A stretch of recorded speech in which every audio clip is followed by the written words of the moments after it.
Good morning, church. Scripture reading this morning will be coming from John chapter 6, verses 16 through 21. And the word says, "When evening came, his disciples went down to the sea, got into a boat, and started across the sea of Capernaum. It was now dark, and Jesus had not yet come to them. The sea became rough because a strong wind was blowing.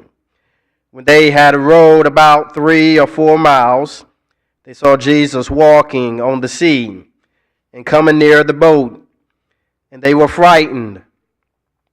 But he said to them, 'It is I. Do not be afraid.' Then they were glad to take him into the boat, and immediately the boat was at the land to which they were going." The gospel of our Lord.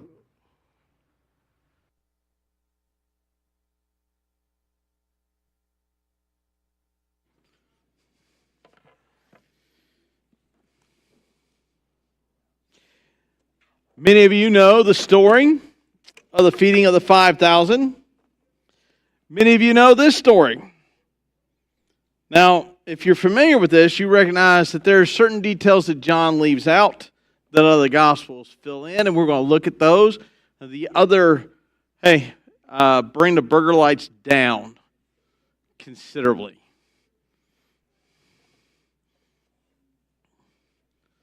There we go. Oh, good. Thank you. Whew, my corneas were being cooked. I mean, good night. I was getting corrective surgery up here on the stage. If you're familiar with the story, you're going to find a similar account in Matthew 14 and in Mark chapter 6. And Matthew and Mark provide you a little bit more details than John. And the reason being is John is about demonstrating who the Christ is. If you remember back to chapter 5, right, a couple weeks ago, he made a point that there were 4 things that gave eyewitness to who Jesus is, and Jesus claims that he is God. He and the Father are one. Then when people go, there's nowhere in the Bible where Jesus claims he's God. You've not read John chapter 5. Because in John chapter 5, he claims that he is God, and then he calls 4 eyewitness testimonies. And the first one, does anybody remember the first one? John the Baptist. The next one he calls the Father. The third one is, and the fourth one is Moses. Those are 4 eyewitness testimonies that he is who he claims he is. In John chapter 6, he's now demonstrating his fullness of deity. How does he begin to do that? Well, one, he feeds, now the text says 5,000, but then qualifies, men. Typically, in that day and age, men also connoted that they were also had, they were always wrong.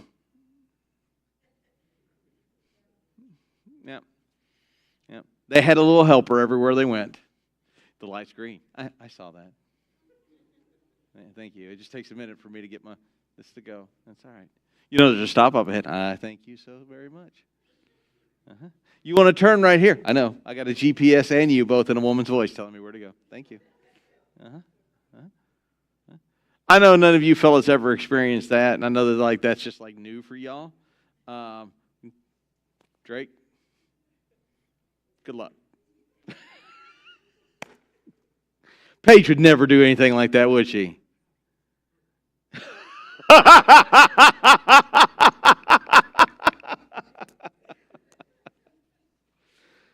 So probably 9 to 10,000 adults. And see, unlike today where we have 1.5 kids, back then they had 10.12 kids.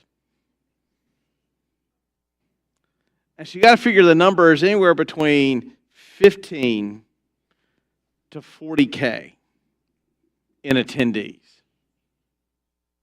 And he does it with loaves that are about the size of a Twinkie and 2 smelt. If you don't know what a smelt is, ask somebody from Michigan. Great food. Anyhow. 2 very small fish, and he feeds that many people. It's a miracle. It testifies to his divinity. Why? Because only God can make a miracle like that. Well, here we're going to see God do two unique things.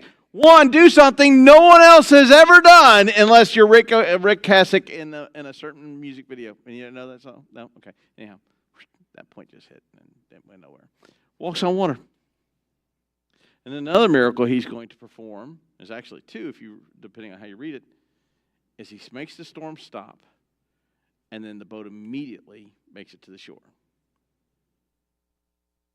These things demonstrate his divinity. So not only do you have the eyewitness testimony of John the Baptist, of the Father, of Scripture, of Moses, you now have Christ himself validating this through the work that he is doing, feeding 15 to 40,000 people with 2 small loaves and fishes, and collects, here's the miracle upon that too, collects how many baskets full? 12. And we're not talking like baskets like back there on the counter, like small baskets. We're talking baskets full. This sets the stage for this next miracle. And we pick up in John chapter 6, starting in verse 16. When evening came, his disciples went down to the sea and got into a boat and started across the sea to Capernaum. And it was now dark, and Jesus had not yet come with them, and the sea had become rough because strong winds were blowing upon it. It's not uncommon for the sea to have very bad storms. Where the sea is located, it's a very common incident. But Jesus has the disciples go down. Now, how do we know this? And John says the disciples got into the boat, and doesn't mention Jesus getting them into the boat. If you jump over to Matthew 14 or to Mark, it says immediately he made the disciples get into the boat and go before him to the other side while he dismissed the crowd. Mark 6 says immediately he had the disciples get into the boat and go before him to go to the other side of the Bethesda. So who makes the disciples get into the boat?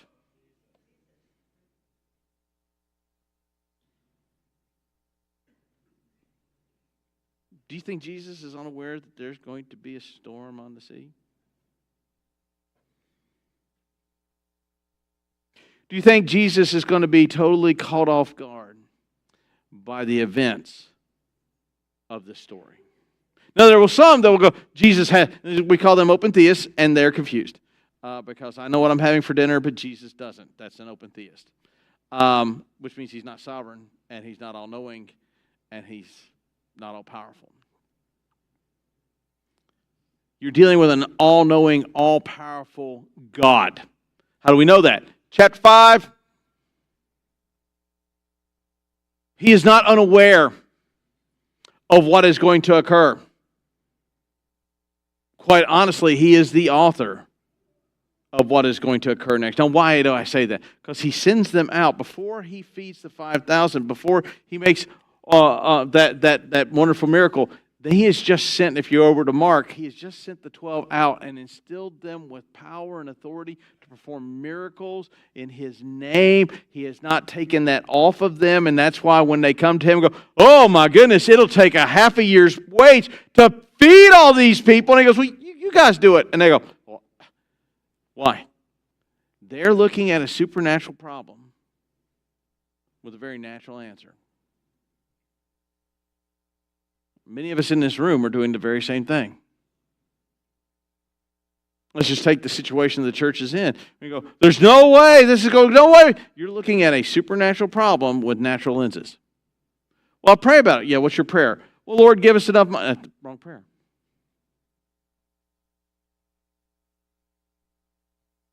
Lord, we rely upon you for what only you and you alone can do. Help me to be the best witness that I can to bring people to knowledge of you, to where I can bring them to church. See, the onus is on you doing the action, then to glorify God. What we want to do is we want to go, well, it's not mine, it's God's job to do. So we look at a natural problem and we try to bring natural answers, not supernatural answers. And notice what happens. God, through the second person of the triune God, tells the apostles to get into the boat. The very means by which they are going to encounter the storm is given to them by Christ himself. Pull this down for us. Those of us that are going through problems, and if you go, well, thank goodness that's not me. Just wait. Just wait. Your day's coming. See, here's one of the big issues that Christianity has is we want to believe that there'll come a time in our life when there will be no more boat rides. That we'll finally suffer enough or be rewarded enough that we finally, all of the ups and downs with life will become just this straight line where we can just coast. That's a secular Western concept. That is not a biblical concept. We all want the coast period, but you can't get to those without the boat ride.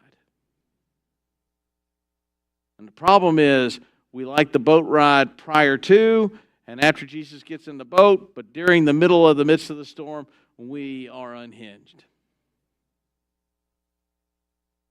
And if you read the other stories, the other accounts in Mark and Matthew, the apostles are doing everything they can. Earlier, like when Jesus was asleep in the boat and they were terrified this is their second boat ride with Jesus. I think the third time Jesus says, get in the boat. Fool me once, shame on you. Fool me twice, shame on me. To be a third time. But notice what happens. The boat by this time was a long way from land, so it was far enough out that a storm would sink them and every soul on it would perish.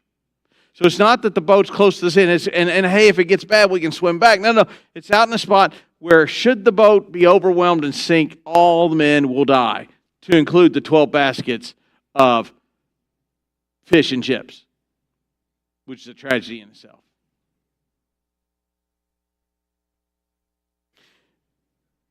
If you look at the other accounts, it says, when evening came, the boat was out on the sea, and he was alone on the land, and he, that would be Jesus, saw that they were making headway painfully, for the wind was against them. It was the fourth watch. It was late at night. So amazingly, late at night, he can see out onto the sea that they're on and see them in the midst of a storm.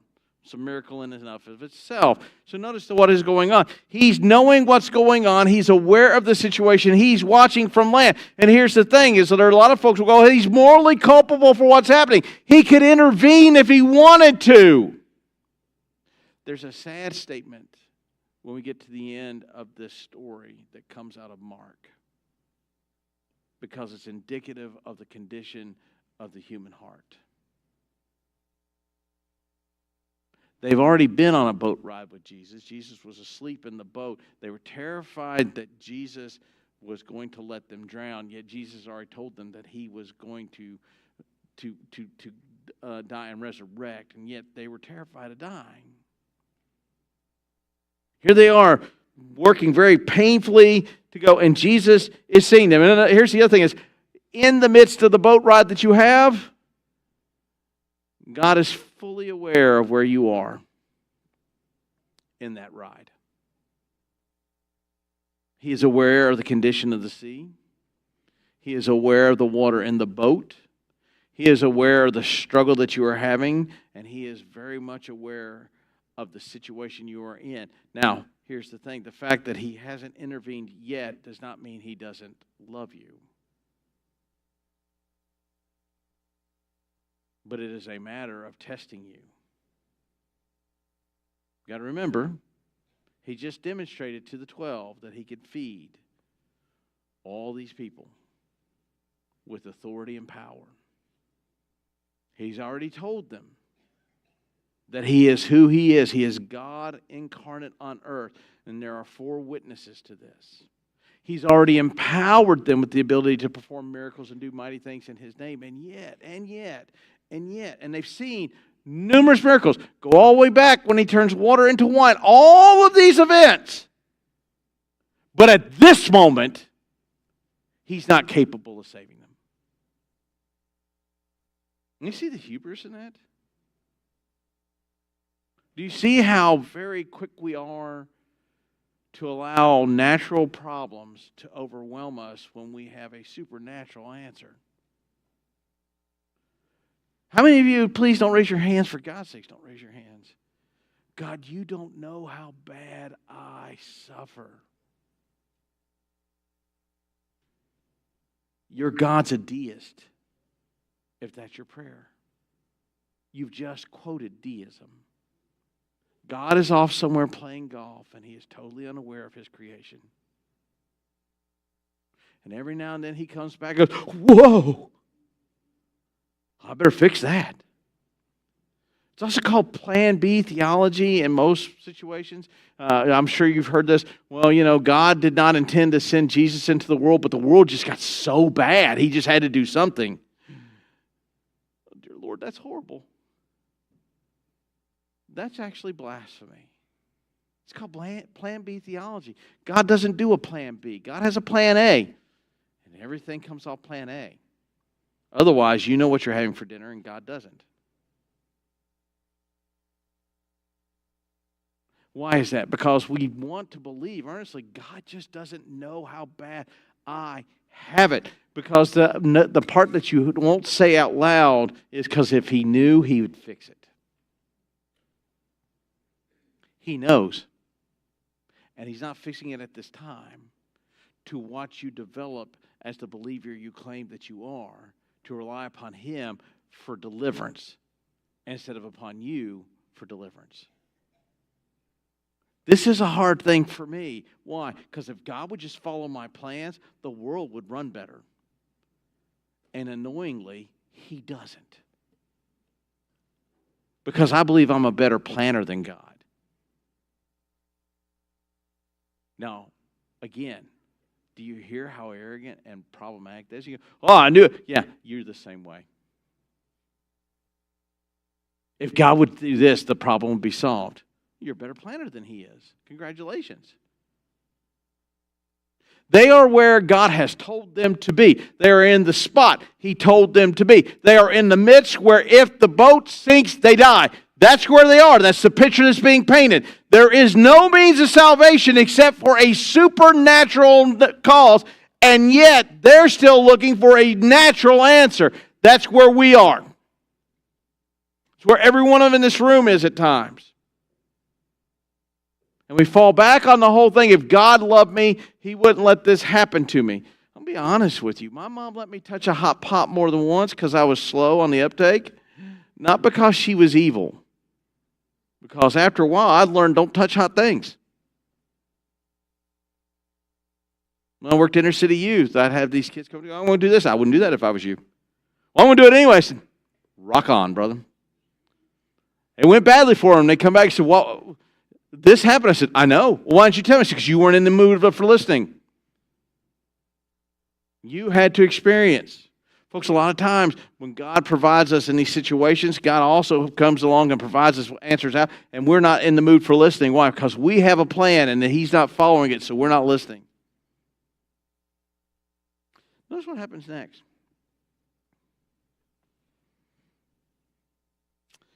When they had rowed about 3 or 4 miles, they saw Jesus walking on the sea, coming near the boat, and they were frightened. They said to them, do not be afraid. Then they were glad to take him into the boat, and immediately the boat was on the land to which they were going. That's John. We're going to look at Matthew and Mark here in a minute. Now, they're wanting a supernatural answer, and a supernatural answer presents itself. And the men of the boat, instead of recognizing the man who they've been with now for a while, it's not like they met him last Thursday at a local tavern. They've traveled with him. He snored in the boat earlier when it was about ready to sink. They know who this guy is. He just fed them fish and chips. They see him walking on the water. And since no one can walk on water, supernatural answer to a natural problem, their response is, it's a Well, I know what the text says. I'm asking you. It's a ghost.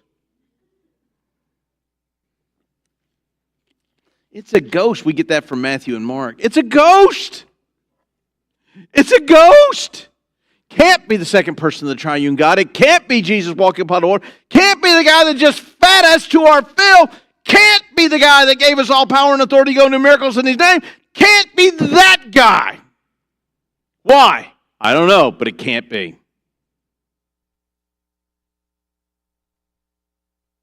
Why? Well, because it doesn't meet the answer we want. See, what we wanted was the ocean to stop. What we got was some guy taking a stroll across the waves. And instead of putting those two together, we don't look at it. Notice what it says. Look over at Matthew if you want. He came in walking on the sea, but when the disciples saw him walking on the sea, they were terrified and said, "It's a ghost!" And they cried out in fear. Jesus had to have a flat forehead and broad shoulders.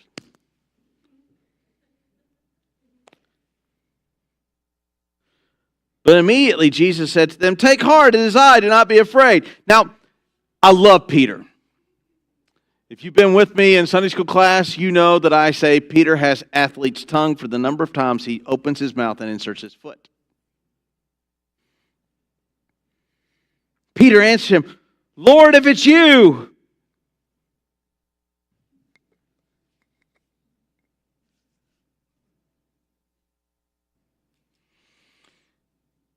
do not be afraid. It is I. Lord, if it's you."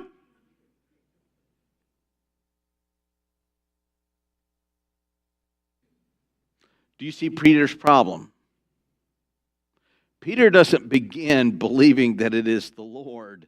He's wanting some extra validation, and you're going to see this here in a moment.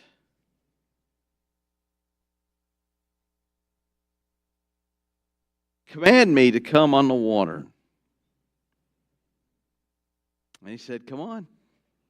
We know this part of the story. Peter gets out there, and then Peter takes his eye off of a very supernatural answer to a very supernatural problem, and he begins looking at the natural circumstances, because here's the thing, is the mind's going to kick in and go, it is not possible for you to be walking on waves in the midst of this storm. And Peter takes his eye off of who Jesus is and begins looking at the storm around him and begins to sing. Again, wait, that's just what the guys are doing in the boat. Just Peter did it double by asking to go out on the water.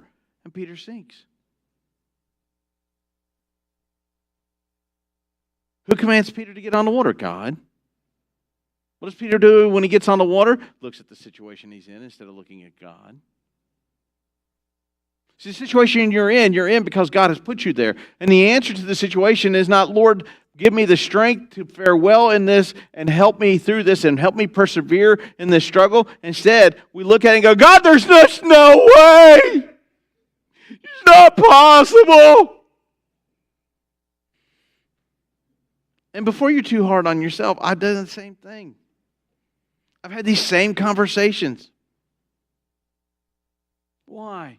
Because when you look at the situation, there is absolutely no conceivable way God can fix any of it. And yet, and those of you who have been alive long enough know that amazingly, God seems to work these things out without my help. That's the most frustrating thing. I'm here to help. Sit down, Sparky. I've got this.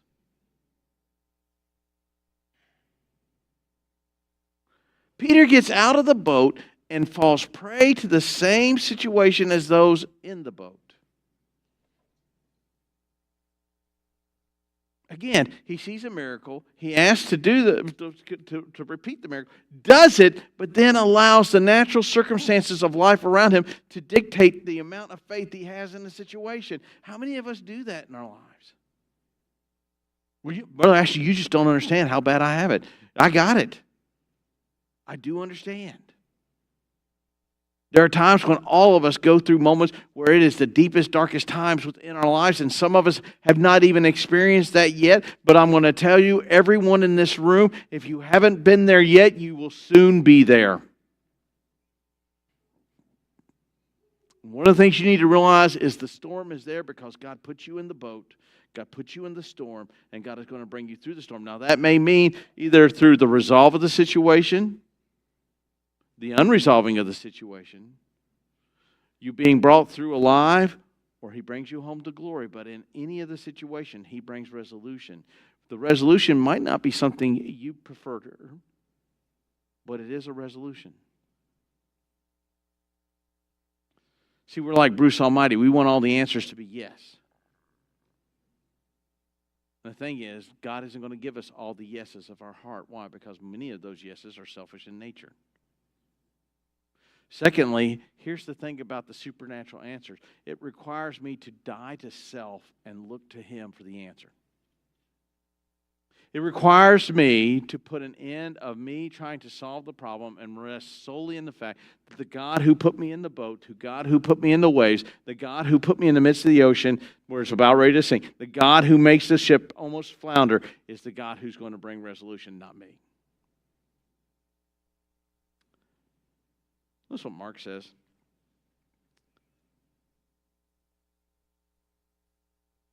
He meant to pass them by, it's from 49. But when they saw Him walking, now the whole meant to pass Him by, again, it's the reader, it's the writer of the book. I think that Peter is writing to Mark, and Peter is relaying it from his vantage point. All these are from a vantage point position. For they saw Him and were terrified, but immediately He spoke to them, "Take heart, it is I, do not be afraid." When He got into the boat with them, the wind ceased, and they were utterly astounded. Let's go back up here a little bit. When He got into the boat, this would be Matthew, the wind ceased, and those in the boat worshiped Him, saying, "Truly, you are the Son of God." So they recognize something miraculous about what has happened in the boat.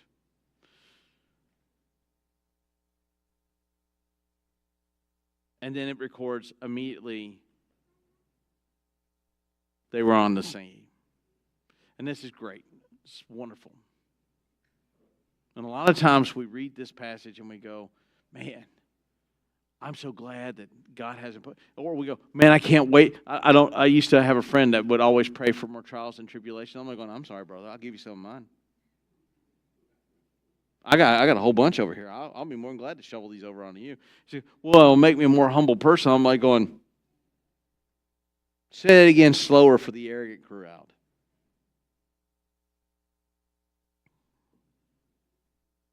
Take heart, it is I, do not be afraid. Imagine if in the midst of the stormy life that we have, in the midst of the turmoil that we have, in the midst of all the things in life we have, if we would simply just hear these words, and take heart, it is I. See, what we want to hear is peace be still. What we want to hear is the wind stop. What we need to hear is take heart. It's I. Notice He says that from the storm. The storm doesn't stop until He gets in the boat. And then they marvel. But here's the thing is, this is where Mark tells on us. Because he tells on the apostles. And he got into the boat with them, and the wind ceased. And they were utterly astounded. For they did not understand about the loaves. But their heart was hardened. They just saw a miracle being done. They just saw another miracle in the fact that the 5 loaves and 2 fishes produced 12 baskets of fish and chips. They just saw the miracle of Peter walking on the water for a bit and then almost drowning. They just watched the miracle of Jesus walking on the water.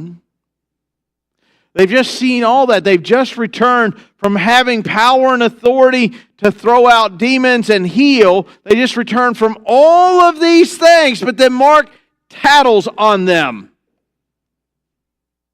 And he tattles on you, and he tattles on me. For they didn't understand about the loaves. For their hearts were hardened. Did you catch that, Elder Mark? See, instead of taking that lesson, instead of looking back at the fidelity of a holy God and the trustworthiness of a holy God and the fact that you have a God who demonstrates His faithfulness, and here's the wild thing. If we treated each other the way we treat God, we would have no friends.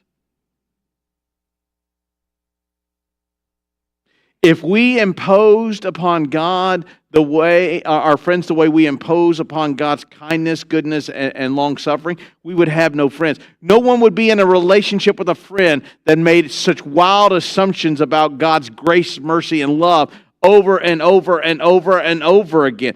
Think about it. Would your employer keep you on the payroll for the same attendance record that you would have in God's house? Absolutely not. Mark tattles on us. Mark tells out, he says the quiet part out loud. We have the testimony within this book of the faithfulness and the fidelity and the miracles and the trustworthiness of a holy God. And yet, when the storm of life comes, a little boat ride comes along, we are ready to jettison all we believe about God and say it's not possible. This is the number one reason why Christians quit being Christians, is because they cite the issue of theodicy, God, the problem of evil, God and evil. When you listen to Stephen Fry, his big argument is that people suffer and suffering is wrong, so God is the author of suffering and He can't rationalize those things. So he said, it's better to be an atheist. Well, under atheism, you still have the suffering, but yet no reason for it. See, here, there's suffering, but there's a reason for the suffering. The reason for the suffering is to teach the disciples to be reliant upon God for all the situations they have in life. Because here's the thing is, He's not going to let them die. They have a purpose.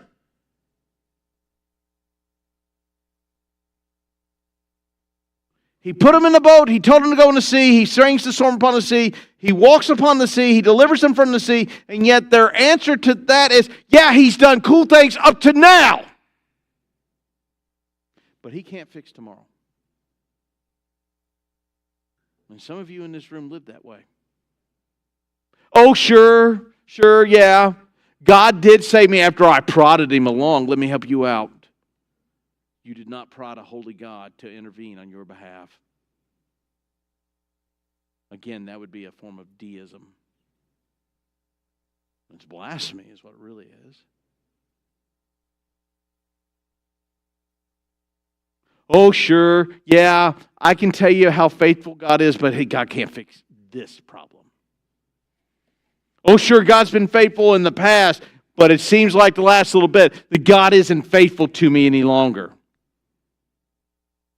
Is your fidelity to God tied to only in times when life is good? That's what Job says. Shall I receive only good from God and never hardship? As much as I dislike it, adversity is when I grow the most. Some of you go, that's not us. I'm going to be honest with you. We learn more from our mistakes many times than we do from our successes. Because our mistakes teach us how to do things better. I learn more about the faithfulness of a holy God in the struggles of life than I do when life is easy. Why? Because when life is easy, guess who I usually attribute the goodness to? Praise me from whom all blessings flow. Praise me, dear creatures here below. Praise me and myself. And we all kind of do that. But oh man, when times get hard, we want a supernatural answer, but we don't want the struggle to get to and go through to see the supernatural answer. And then once we're through the supernatural answer, we harden our heart and go back to, God can't fix this. Now, we may never say that out loud, but we might say it on Facebook Or we might say it in the car when no one is around. Or we might share it confidentially amongst our close group of friends. And this is the struggle that we all have as we walk this walk of faith, is that what we do is we assume God can only be faithful to a point. That God's faithfulness is only so far, and then there's a limit to it, and then I'm going to tax it out, and eventually it's going to go away. He's not a genie in the bottle, folks. And so for those of you that are in the storms of life, you may be in a very rough patch of life. The God who was with you during the high points is the same God that's with you in the midst of the storm. As John records, he is watching and knows and is poignantly aware. And I know the answer that's going to come. Well, why doesn't he act? He is. Sometimes for your strengthening. Sometimes for your reward. Sometimes the answer is you're just going to suffer with this. This is what he tells Paul. I will not remove this thorn in the flesh from you. And Paul's answer, his grace is sufficient for me, not God is being mean to me.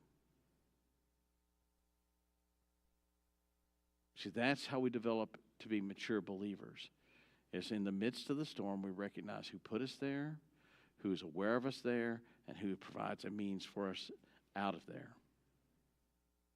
And we should have that model in our mind as we go through every single stage. Why? Because otherwise you have a God who's a deist. And you're here today.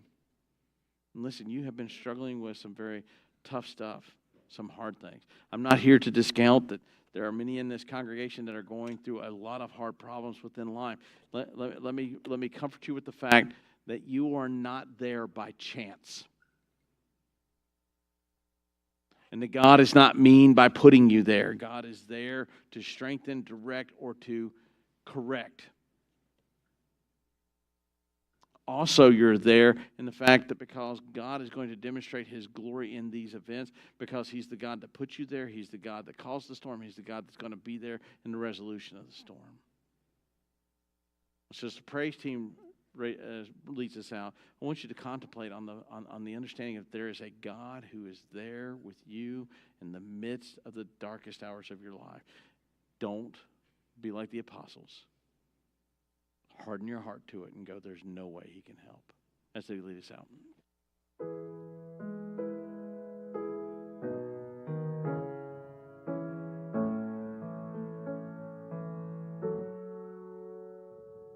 We fall down, we lay our crowns at the feet of Jesus. The greatness of mercy and love at the feet of Jesus, and we cry, holy, holy, holy. We cry, holy, holy, holy. And we cry, holy, holy, holy is the Lamb. All right, please be seated. Hey, it's great to be in the house of the Lord this morning, is it not? All right. Got a couple of announcements and a correction to make. Richie. We have family discipleship night. What that means is the adults are going to meet with Brother Anthony. You still in Amos? Still in Amos. Amos is a great book. Amos calls out everyone's sins, but the followers of God, he calls them out last. So everybody, when Amos is talking, like, yeah! And then when Amos gets to them, they go, whoop. That's typically a model of the prophets, and the standard condemnation Amos gives is for 3 and 4, and for 4. Basically, is I've told you once, I know I've told you twice. So it's a great study. That happens at 6. Little to youth are in Awana. The meal this week is chicken fried steak, is that right? And chicken nuggets.